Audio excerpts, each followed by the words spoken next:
ಆಯ್ತು. Good morning. Good morning. ಏನಿವತ್ತು tiffin tiffin? ಮಾಡ್ತಾ ಇದ್ದೀನಿ. Okay. This is hotel style chutney. Same ನಾವು ಹೋಟ್ಲಿಗೆ ಹೋದಾಗ ಕೊಡ್ತಾರಲ್ಲ, ಚೆನ್ನಾಗಿರುತ್ತೆ ಅಂತ ಟೇಸ್ಟಿಯಾಗಿ ಟೇಸ್ಟ್ ಮಾಡ್ಕೊಂಡು ಚಪ್ಪಿಸ್ಕೊಂಡು ತಿಂತೀವಲ್ಲ, ಅದೇ ಥರ ಬರುತ್ತೆ. ಸೊ ಇದು ಒಂದು ಫುಲ್ ಕಾಯಿ ಫ್ರೆಶ್ ಆಗಿ ಈಗ ಹೊಡ್ದಿರೋದು. ಸ್ವಲ್ಪ ಉರ್ಗಡ್ಡೆ, ಇಷ್ಟೇ ಹಾಕ್ಬೇಕು ಉರ್ಗಡ್ಡೆ. ಇದು ಮೆಣಸಿನ್ಕಾಯಿ ಖಾರಕ್ಕೆ ತಕ್ಕಷ್ಟು. ಓಕೆ. ಆಮೇಲೆ ಕೊತ್ತಂಬರಿ, ಹುಣಸೆಹಣ್ಣು, ಇಷ್ಟೇ.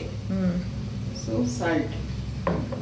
ಓಕೆ. ಇಷ್ಟೂ ರುಬ್ಕೊಂಡು ಒಗ್ಗರಣೆಗೆ ಸಾಸಿವೆ, ಜೀರಿಗೆ, ಉದ್ದಿನಬೇಳೆ, ಕಡಲೆಬೇಳೆ.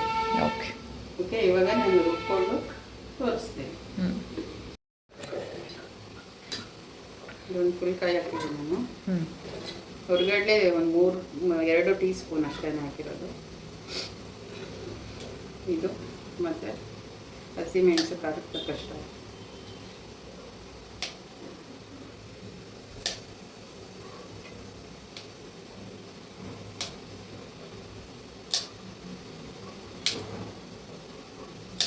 ಸಾಫ್ಟ್ ಅನ್ಸುತ್ತೆ, ಬೇಕು ಅಂದರೆ ಆಮೇಲೆ ಒಂದು ಹಾಕ್ಕೊಂಡು ಅದಿಷ್ಟು. ಇವಾಗ ತರಕಾರಿಯಾಗಿ ಫಸ್ಟು ರುಬ್ಕೊಂಡ್ಬಿಟ್ಟು ಆಮೇಲೆ ಇದನ್ನೆಲ್ಲ ಹಾಕ್ಕೊಳ್ತೀನಿ. ಈ ಥರ ರುಬ್ಕೋಬೇಕಾ? ತರಕಾರಿಯಾಗಿ ರುಬ್ಕೊಂಡು ಆಮೇಲೆ ನೀರು ಹಾಕ್ಕೊಂಡು ರುಬ್ಬೋದು. ಸಾಲ್ಟು,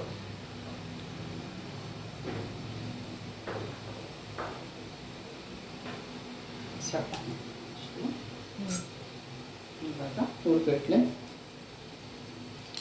ನೋಡಿ 2 ಟೀ ಸ್ಪೂನ್ ಇದ್ದಿರೋದು ಅಷ್ಟೇ. ಕೊತ್ತಂಬರಿ,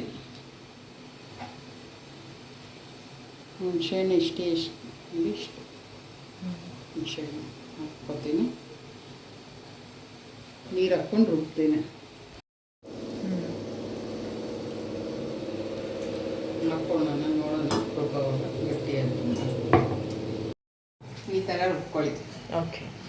ಸೇಮ್ ಹೋಟ್ಲಲ್ಲಿ ಚಟ್ನಿ ಹೇಗಿರುತ್ತೋ ಹಾಗೆ ಇರುತ್ತೆ. ಉರ್ಗಡ್ಲೆ 2 ಸ್ಪೂನ್ ಹಾಕ್ಕೋಬೇಕು. ನಾನು ಒಂದು ಕಾಯಿಗೆ 2 ಟೀ ಸ್ಪೂನ್ ಹಾಕಿರೋದು. ಇವಾಗ ಇದಕ್ಕೆ ಒಗ್ಗರಣೆ ಹಾಕ್ತೀರಾ? ಒಗ್ಗರಣೆ ಹಾಕ್ಕೋತೀನಿ. ಸಾಸಿವೆ ನೋಡಿ, ಸಿರಿಧಾನ್ಯ,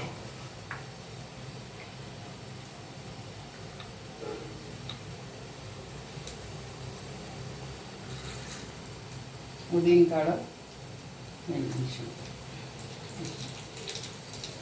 ಬೇಕು ಅಂದರೆ ಇದು ಹಾಕ್ಕೊಳ್ಳಿ. ಒಂದೇ ಕಾಳು ಅಷ್ಟೇ. ತೆಗೆದು ದೂರ ಹೋಗಿ ಇದಕ್ಕೆ ಹಾಕ್ತೀನಿ. ಚಟ್ನಿ ರೆಡಿ. ಸಾಫ್ಟ್ ಮಲ್ಲಿಗೆ ಇಡ್ಲಿ ಥರ ಬರುತ್ತೆ. ಇದಕ್ಕೆ ಆ ಚಟ್ನಿ ಹಾಕ್ಕೊಂಡು ತಿಂತಾ ಇದ್ರೆ ವರ್ಷಕ್ಕೆ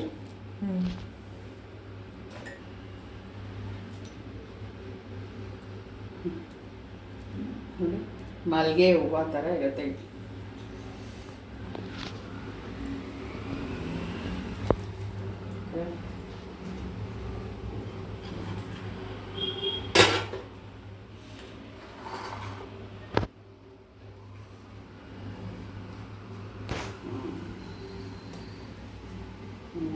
ಕಷ್ಟ ಇಷ್ಟೇ.